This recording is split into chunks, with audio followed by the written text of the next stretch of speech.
평산책방TV 두 번째 책 소개 시간이죠. 오늘은 날씨도 좋고 햇빛도 비치고 그래서 밖에 나와봤습니다. 대통령 어서 오십시오.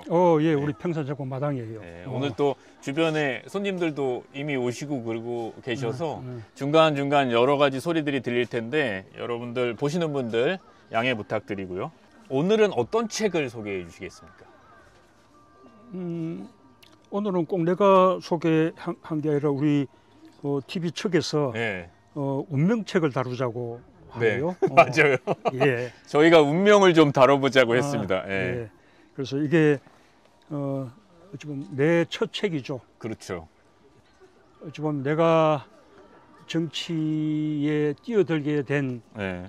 운명이죠. 예, 그런 이제 계기가 된 책이기도 하고요. 네. 운명에 대한 책 이야기는 그 당시 책이 출간된 초반부 이후로는 처음 맞아요. 꺼내시는 것 같아요. 맞아요. 사실은 이제 이 책으로 인해서 우리 탁 교수하고도 인연을 만나게 됐죠. 맺게 예. 됐는데 또 우리 탁 교수 덕분에 북콘서트 이 책이 꽤 이제 많이 팔리면서 북토크를 예. 전국적으로 막 하게 됐죠. 그 이후로 처음이에요. 예. 저는 그게 제일 먼저 생각나네요. 대통령이 첫 번째 탈고를 하고 나서 제가 그 원고를 A4로 인쇄된 걸 처음 딱 봤는데 그때는 제목이 없었어요. 제목이 없고 제가 쭉 다 읽고 그 원고를 전해준 분에게 그렇게 얘기했죠. 운명이네 라고 얘기하니까 야, 너 제목 어떻게 알았어? 라고 얘기를 했던 기억이 나요. 그땐 제목이 운명이다 이런 의미보다는 이거는 문재인이라는 사람의 운명이네 라고 얘기했던 건데 결국은 그걸 제목으로 달고 세상에 나오게 됐죠. 또 사실은 이게 이제 노무현 대통령 서거 2주기에 맞춰서 나온 책이거든요. 네. 그래서 노무현 대통령님을 추모하는 그리고 회고하는 그런 이제 내용이 뭐 대종을 이루는 거예요. 그래서 처음에는 책 제목을 노무현 대통령과의 동행 이런 이제 뜻을 생각해 가지고 책 제목을 동행이라고 원래 이름을 지었었는데 딱 그 타이밍에 이희호 여사님이 동행이라는 그러니까 자서전을 내면서 제목을 동행이라는 제목으로 자서전을 내신 거예요. 그건 저는 기억이 없는데 아마 이제 김대중 대통령하고 동행 뜻이겠죠. 그래서 동행이라는 제목을 못 쓰게 되면서 고심 끝에 아까 우리 탁 교수 이야기대로 책의 전체적인 내용이나 흐름이 뭔가 조금 운명적인 느낌도 들고 또 마침 노무현 대통령이 유서에도 운명이라는 말을 남겼고 했기 때문에 운명이라는 제목을 달게 된 거예요. 그리고 맨 마지막 문장 때문이기도 했죠, 사실은. 이 책의 맨 마지막 문장. 이 책의 맨 마지막 문장은 운명이라는 제목에 맞추어서 그런 건가요? 그래서 결구를 그렇게 제목을 결구를 지은 거예요.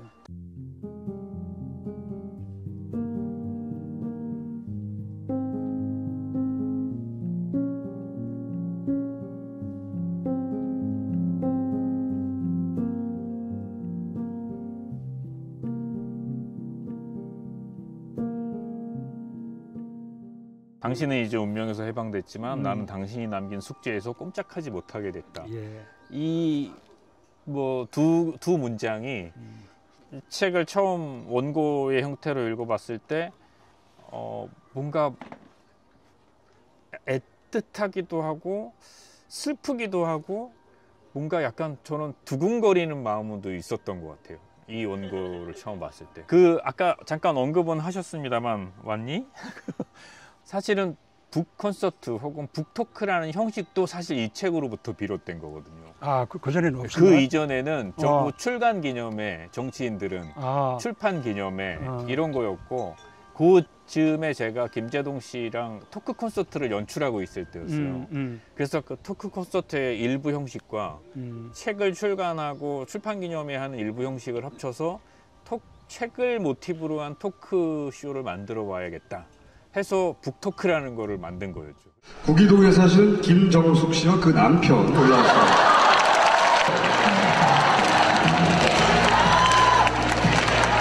그 분을 딱 보니까 그 전까지 제가 만나왔던 북쪽인들하고는 이제 전혀 다른 거예요. 정말 긴 세월을 그분하고 이제 동행을 해왔는데 정말 좀 운명 같다는 생각을 합니다. 잘생기셨어요. 이런 건. 이 외모에 대한 얘기는 사실 꽤 많거든요. 본인의 외모에 만족하십니까? 예.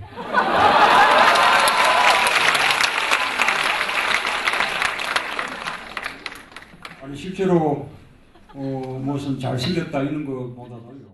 이게 뭐 저작권을 주장할 수는 없습니다만 어쨌든 북 콘서트의 시초도 사실은 운명이었던 아, 그렇구나. 예. 아유, 나는 그때 뭐 정신없이 뭐 끌려다니지 뭐. 정말 많이 다니셨죠. 예, 많이 다녔고 사실은 뭐 북토크를 어떻게 하는지도 모르는 뭐 처음 이제 겪는 일이기도. 처음에는 했는데. 대통령이 마이크를 이렇게 잡으셨어요. 저는 락커인 줄 알았습니다. 이렇게 잡다가 이게 이제 시간이 지나면서 점점 편한 자세로 내려오시고 그게 기억나고 그랬었어요. 제가 뭐 하자고만 하면 에이 안 해. 아 못해. 이렇게 얘기하시다가 무대에 올라가서 시키면 되게 어색해하고 겸연쩍어 하시면서 그래도 또 어떻게든 그 분위기에 맞추시려고 애쓰시던 모습도 생각이 나네요. 아니 그게 지금 와서 이야기지만 그 약간 그 고약했던 게 진행을 하나도 못 보는 거야. 그럼 대기실에 있다가 이 시간에 올라가세요 하면 올라가서 그 전에 무슨 일이 있었는지 몰라. 아니 이제 관객으로서도 보고 싶은 건데 네. 나는 이제 관객으로서 전혀 못 누리고 그래서 나중에는 내가 우겨서 맞아면 이제 관객석에 있다가 올라오시는 걸로 적도 한번 했는데 네. 그러니까 정말 좋더라고요. 근데 저는 그때는 별로였습니다. 아 그렇구나. 어쨌든 이게 짠하고 등장하는 맛이 있어야 되는데 그러네요. 미리 다 노출이 돼 버리니까. 그러니까,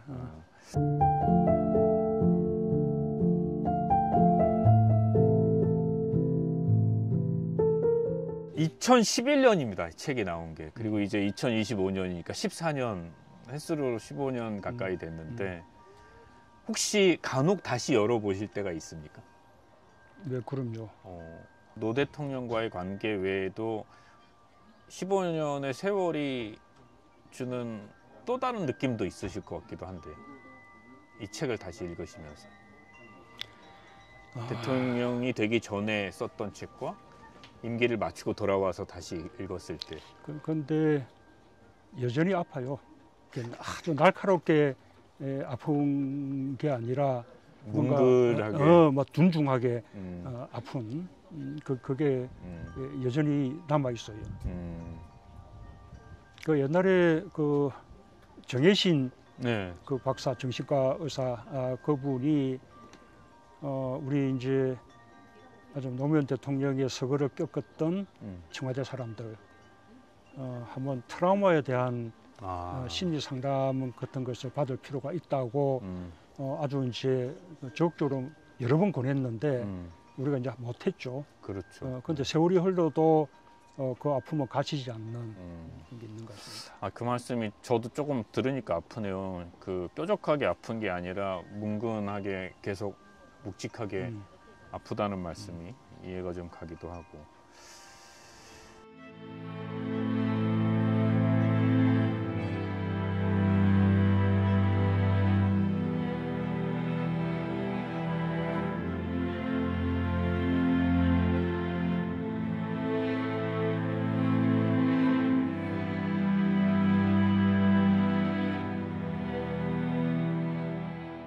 대통령님 이름으로 사실 여러 권의 책이 실은 나왔습니다.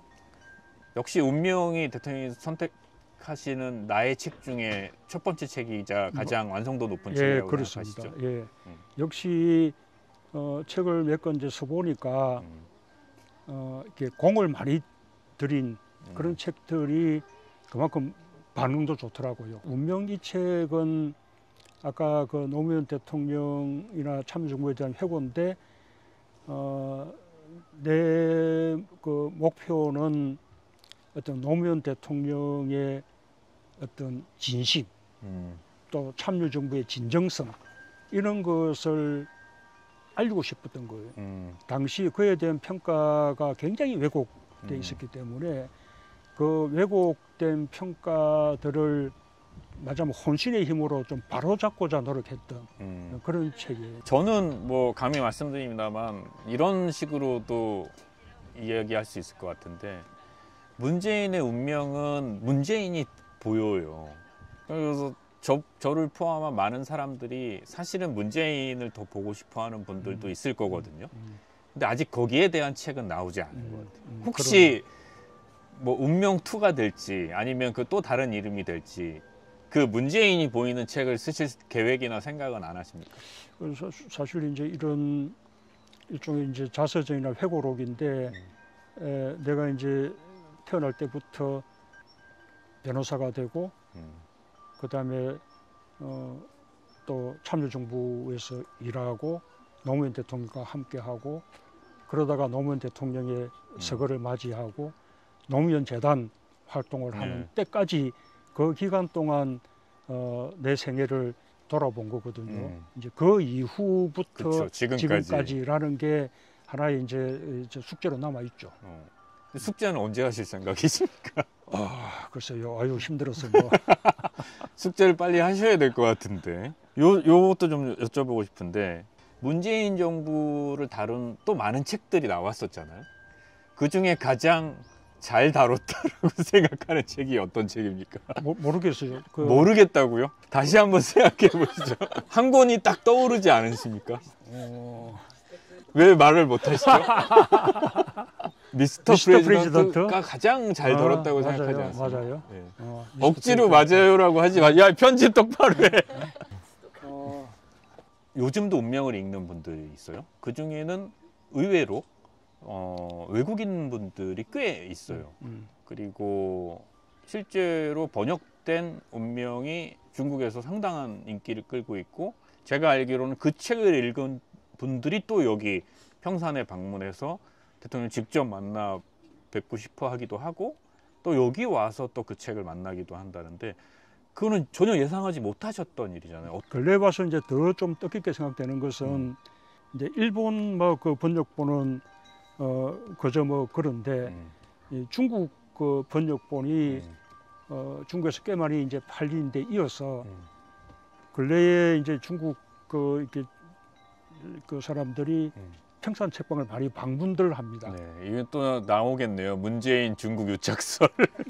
그래서 사실은 이게 좀 자랑하지 않는 게 혹시 자랑하면 또 현중시 같은 게 막 와서 할까봐. 현중시대가 또 이쪽으로 몰려들어서. 네. 그런데 어쨌든 그 중국 분들 처음에는 유학생부터 시작해서 요즘은 일반 여행객들도 많이 이제 찾아오지요.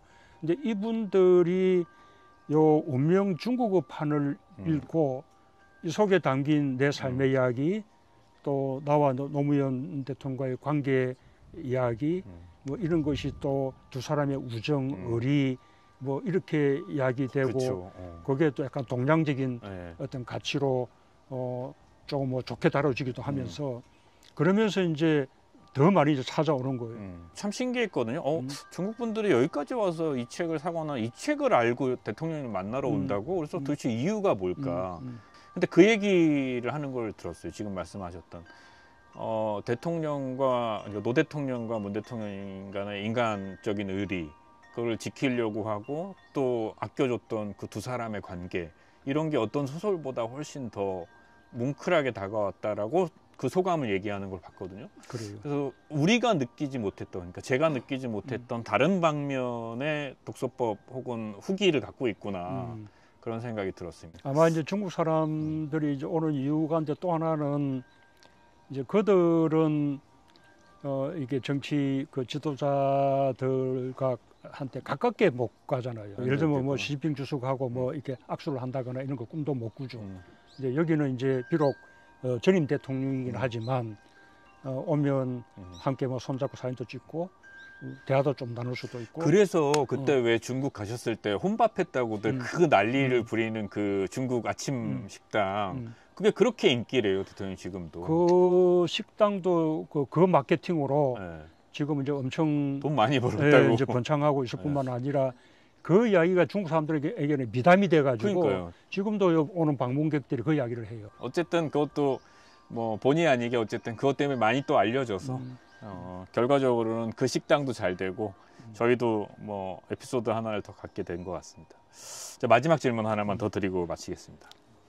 14년 전의 운명을 읽지 않았던 사람들이 지금 2025년에 이 운명을 처음 접하게 된다면 이 독자들이 어떤 대목과 어떤 점을 눈여겨보면서 읽었으면 좋겠다. 혹시 이런 게 있으실까요? 우리가 매번 되풀이 되는 건데 지금 이제 노무현 대통령은 역대 대통령 가운데 가장 존경받는 대통령 지금 1위라고 하잖아요. 또 참여정부가 정말 많은 개혁 성과를 거두었죠. 그런데 그 시절에는 그렇게 큰 흐름이나 맥락으로 평가하지 않고 그냥 단편의 일을 가지고 아주 가혹한 평가들을 하는 거예요. 그 지나고 나서 보면 그게 얼마나 좀 잘못된 평가들입니까? 아마 앞으로 이재명 정부도 마찬가지일 거라고 생각해요. 이런 개혁적인 정부들이 이 어떤 기성의 질서를 깨면서 세상을 바꿔야 되는 거기 때문에 그 자체가 얼마나 많은 저항을 받고 맞습니까? 한 걸음 한 걸음이 정말 뭐 가진 힘을 다 써서 한 걸음 한 걸음 진전해 나가는 건데 지금 정부에 대해서도 조금 더 길게 보면서 이렇게 뭐 비판할 대목을 비판하더라도 애정을 가지고 이렇게 좀 지지해 줬으면 하는 그런 바람이죠. 우리가 정치를 보는 눈이 조금 이렇게 좀 긴 호흡으로 볼 수 있어야 된다 생각해요. 그 말씀을 들으니까 저도 어쨌든 제가 몸담았던 이른바 문재인 정부에 대한 평가 이런 것들이 온전하게 그리고 온당하게 평가받을 수 있도록 할 수 있는 일을 좀 더 해야겠다는 생각이 살짝 들기도 하고 미스터 프레지던트 2와 함께 운명 2가 나오는 그날을 고대하면서 문재인 대통령님의 두 번째 책 소개 문재인의 운명 14년이 지났지만 여전히 읽어볼 만한 가치가 있고 또 대통령이 여전히 뭉근하게 마음속에 아픔을 느끼고 있는 노무현 대통령과 노무현 정부에 대한 참여정부에 대한 회고를 담고 있습니다. 여러분 아직 만약에 만나보시지 못했다면 문재인의 운명을 14년이 지난 지금 읽어보시는 것도 또 다른 느낌과 또 다른 깨달음을 얻지 않으실까 이렇게 생각합니다. 오늘 시간 내주셔서 감사합니다.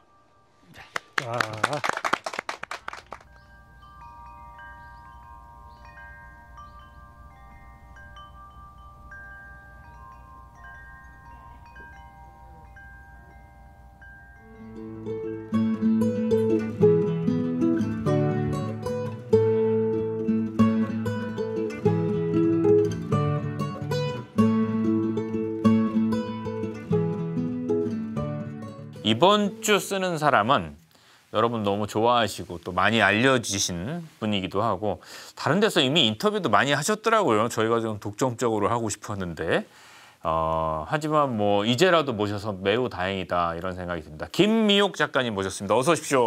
아유, 안녕하십니까. 반갑습니다. 일단 먼저 평산책방과 김미옥 작가의 인연이 좀 있죠. 네. 네. 문재인 대통령이 제 독후감? 그렇죠. 책을 네, 책 미용이 전 추천을 하셨죠. 추천해 주시고 써주셨어요. 깜짝 놀랐어요 그때. 제가 왜 여쭤보냐면 네. 저는 개인적으로 문 대통령과 제가 가깝다고 얘기하는 분들이 많지만 저는 네. 한 번도 대통령님은 내 책을 추천한 적이 없거든요. 아니 가까운 사람들일수록 좀 엄하게 대하는 게 있어요. 그러니까 거리감을 확실하게 둬요. 그래서 한 번도 추천을 받아본 적이 없거든요. 가까울 때는. 근데 선생님 책을 추천을 딱 했잖아요. 내가 남의 책을 추천하다가 내 책이 추천당한 거 아니에요. 구름에 뜬 기분이었어요. 좋았어요. 아, 참 미묘하더라고요. 아, 좋았어요. 사실은 굉장히 좋았어요.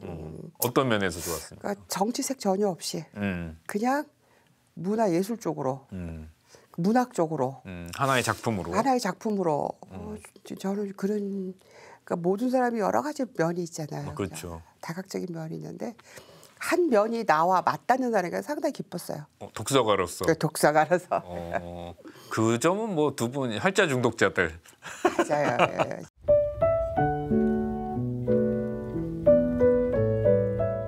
다른 인터뷰 보니까 진짜 중독자라 할 만한 수준이시던데 1년에 책을 370몇 권인가 380몇 권을 읽으셨다고. 아, 예. 원래는 굉장히 많이 읽었어요. 원래 제 꿈이 먹고 사는 것으로부터 노동으로부터 해방되면 나는 읽고 쓰기만 하겠다 그랬어요. 아무것도 하지 않고. 그러면은 잠깐만요. 쓰는 작업은 처음부터 내가 할 거다라고 생각하시고 여기서 쓰는 거는 이제 단순 서평이 아니라 내 작품을 쓰겠다라고 생각한 것도 꽤 오래전부터입니까? 저는 도쿠 에세이, 도쿠감이라고 얘기를 하는데 그걸 쓰게 된 동기가 제가 환경이 어려웠는데도 버티고 살 수 있게 해준 해방구이자 출구이자 그 모든 역할을 해준 사람들이 작가였어요. 책이었어요. 네. 예.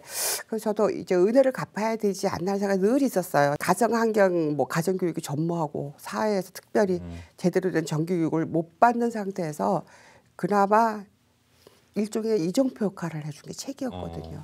그 작가분들에 대한 막 감사하는 마음이 늘 있었어요.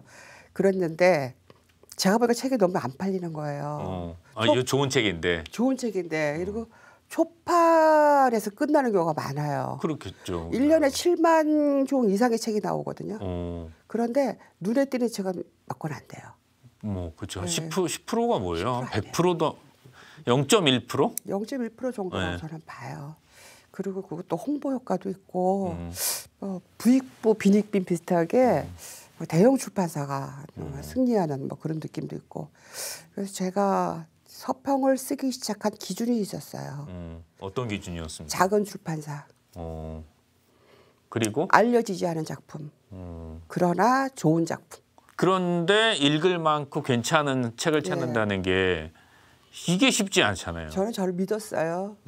왜냐하면 어릴 때부터 책을 읽어왔기 때문에 왜 축적되잖아요. 쌓이고 쌓이다 보면 축적되면 직관이 생겨요. 직관도 생기고 이제 안목도 생기고. 알겠습니다. 서평 이야기 조금 더 해볼까요? 네. 서평은 사실은 주목받을 수 있는 분야는 아니잖아요. 이를테면 뭐랄까 성골이랄까 이런 게 아니잖아요. 문학 그렇죠. 안에서. 예. 서평을 써야겠다고 생각하기 시작한 것은 아까 잠깐 언급은 해주셨습니다만 내가 좋은 책을 읽었는데 이걸 소개하고 싶다. 이것 때문입니까 오롯이? 이렇게 재밌는데 왜 안 읽을까 생각해 보니까 책을 소개하는 게 진정성이 좀 없더라고요. 그 사람들이나 출판사나 언론이나 이런 데서 책을 소개하는 방법이 독자가 읽지 않는 책은 책에 효력이 없잖아요. 작가가 얼마나 외롭겠어요. 그렇죠. 밤을 새우며 몇 년씩 준비해가지고 썼는데 읽어주지 않는다면 정말 힘들잖아요. 그래서 뭐가 문제가 생각했더니 평론이나 서평이 아예 학문으로 돼버렸어요. 읽고 싶게 만드는 건 우리 산에 올라갈 때 산 몇백 미터 뭐 앞으로 뭐 몇천 미터 이게 문제가 아니거든요. 서평은 이정표가 돼야 되거든요. 그러면 어떤 책을 추천할 때 철저하게 내가 이 책에 대한 독후감을 쓰면서 사람들이 이 책을 읽고 싶게 만들어야겠다는 그런 의도를 가지고 쓰십니까? 예, 맞아요. 누군가 부탁을 하고 또 거절할 수 없는 부탁도 있잖아요. 이제 선생님 연배쯤 되면 그런 빚진 사람들이 없을 리가 없잖아요. 네, 맞아요. 있는데 이제 어떻게 합니까? 그러면 글이 달라져요. 읽기 싫어져요. 쓰긴 써요? 네, 쓰는데 쓰긴 쓰는데 이 책 읽기 싫어요. 그런 바로 피드백이 와요. 독자들한테 몇 번 해봤는데 제가 스트레스가 말도 못했어요. 아프더라고요.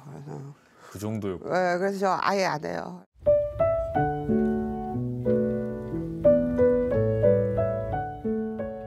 감으로 읽고 각으로 쓴다. 이게 무슨 뜻입니까? 아마 이제 실제로 집필 하실 때 어떤 원칙 같은 것 같긴 한데. 독서할 때 먼저 저는 전작주의였어요. 요즘은 너무 바빴는데 그 작가를 쓰고 그 작가를 다 알아 인생까지 알아야 돼요. 근데 가장 좋은 방법이 그 사람이 발간한 모든 책을 읽으면 돼요. 그걸 다 읽고 나면은 감이 와요. 이 작가가 무엇을 말하려고 했는지, 왜 이 시기에 이 글을 썼는지까지 느껴지고, 또 어떤 문장에서는 이 사람이 이 문장을 만드느라, 완성시키느라 한 일주일은 잠을 못 잤겠구나, 그것도 느껴요. 예, 그게 오더라고요. 그래서 감을 읽고 그걸 감으로 읽는다. 예, 그걸 감으로 읽고, 예. 각으로 쓴다는 건 무슨 가, 날카롭게 이제 가슴으로 쓰는 것처럼 하되 사실은 머리로 쓰죠. 계산을 하니까. 글 쓰는 행위에 대해서 근데 다른 프로그램에서도 사실 여러 번 얘기를 했고 오늘도 잠깐 언급을 해주셨어요. 내가 그 불행한 내 유년을 돌파하는 데 있어서 다른 작가와 다른 책들에게 진 빚이 만만치가 않다 이런 얘기를 하셨는데 이제 작가가 되고 나니까 본인이 어떤 딱 그 예전 본인의 처지는 아니지만 다른 사람들에게 글을 내놓는다는 행위 여기에 대해서 좀 생각해 보시는 부분이 좀 있을 것 같기도 해요. 저는 이해를 했던 게 뭐냐면 이 작가를 책을 쓰고 책이 발간이 되면 병원에 입원하는 작가들이 있어요. 마치 그 출산한 것처럼 출산한 산모가 병원에 있는 것처럼 산후조리하듯이 저 몇 명을 봤거든요. 이해가 되더라고요. 와닿았어요. 그 와닿고 그런데 제 서평은 사실 공격도 많이 받았어요. 형식을 파기했다. 서평이라는 기존의 형식을 파기했다. 근데 저는 좀 이해가 안 됐던 게 뭐냐면 심한 모욕이라는 표현까지 했었어요. 서평에 대한 모욕. 근데 그런 말 별로 신경 안 쓰시는 편인가요? 엄청 신경 쓰시는 편인가요? 첫날은 이제 쓰죠. 하루 쓰죠. 올해는 안 가고. 오래 안 가죠. 저는. 그리고 고통에 그렇게 집중할 필요가 있나요? 그렇죠. 고통에 집중할 필요가 없죠. 저는 안 돼요. 맞습니다. 맞는데 그게 잘 안 되죠. 보통들 안 되죠. 네, 보통들 안 되는데 워낙 고통스러운 삶을 사셔서 그런가? 사는 게 고통인데. 아니.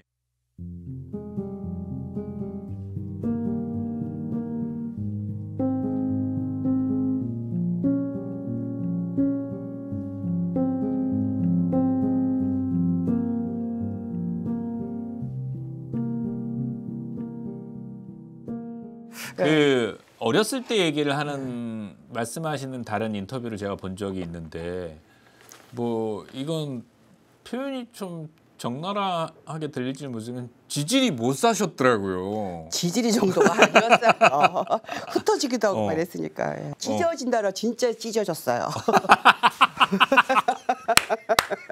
찢어질 듯 간단하게 찢어질 듯이 아니라 찢어졌어요. 저희는.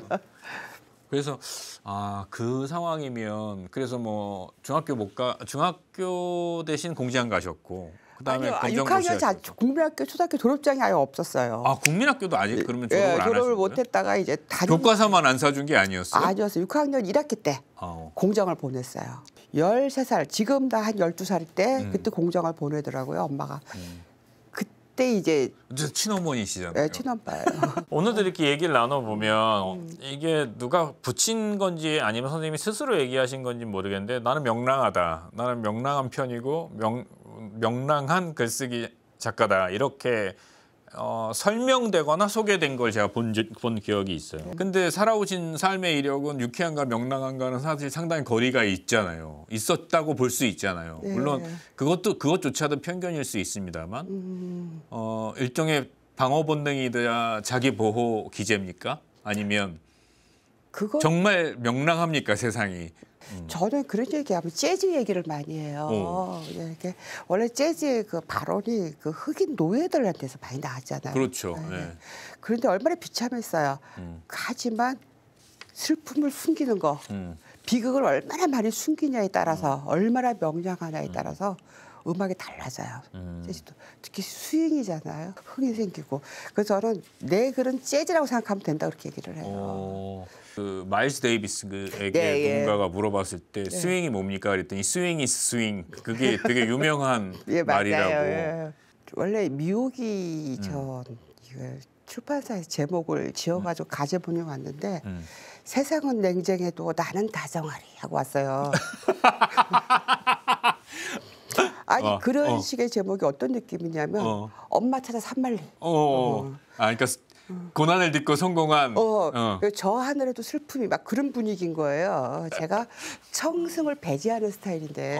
요즘 출판계나 출판 문화 혹은 그 사람들이 책을 읽는 문화에 대해서 좀 얘기 나눠보고 싶어요. 책이 팔리는 책만 팔린다. 예. 그런 거 느끼십니까? 많이 느끼죠. 그 이유가 뭐라고 생각하세요?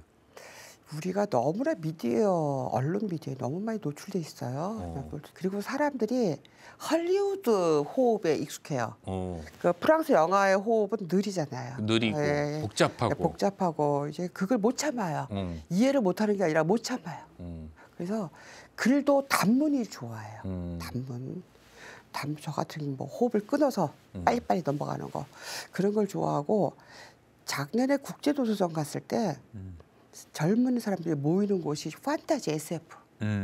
그때 이제 기자가 저한테 물어봤었거든요. 이런 현상에 대해서 어떻게 생각해요? 그래서 그 얘기를 했죠. 책은 그 나이에 맞게 찾아간다. 우리가 어릴 때 만화책을 읽듯이 동화를 읽었듯이 그 나이를 먹으면 또 그 나이에 맞는 책이 찾아온다. 너무 부정적으로 생각하지 마라. 오늘 평산 책방 TV 책가대담 쓰는 사람 김미옥 선생님, 명랑한 미옥 씨, 명랑한 미옥 씨와 함께 이야기를 나눠봤습니다. 오늘 아마 이 방송이 나갈 때쯤에 한 2회차 정도 됐을 것 같은데 여러분들 어떻게 보셨는지 모르겠습니다. 앞으로도 평산 책방 TV에서는 글을 읽고 또 글을 쓰는 사람 중에 여러분이 궁금해하고 만나고 싶어하는 분들 한 분 한 분 소개해드리도록 하겠습니다. 오늘 나와주셔서 너무 감사하고 다음에 또 좋은 기회로 다시 뵀으면 좋겠습니다. 네, 고맙습니다. 감사합니다. 예.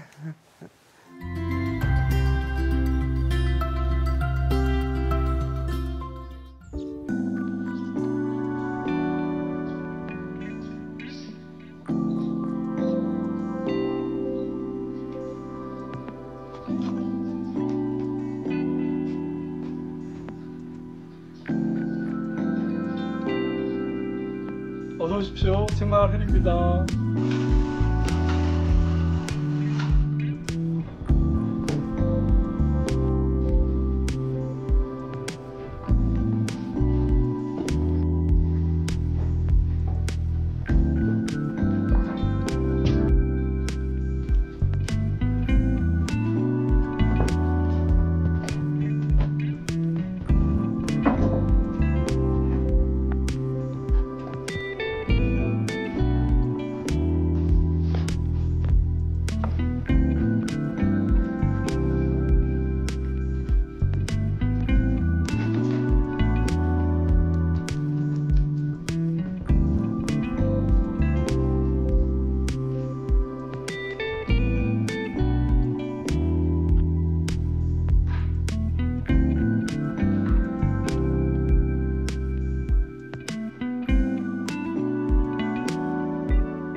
또 만나요.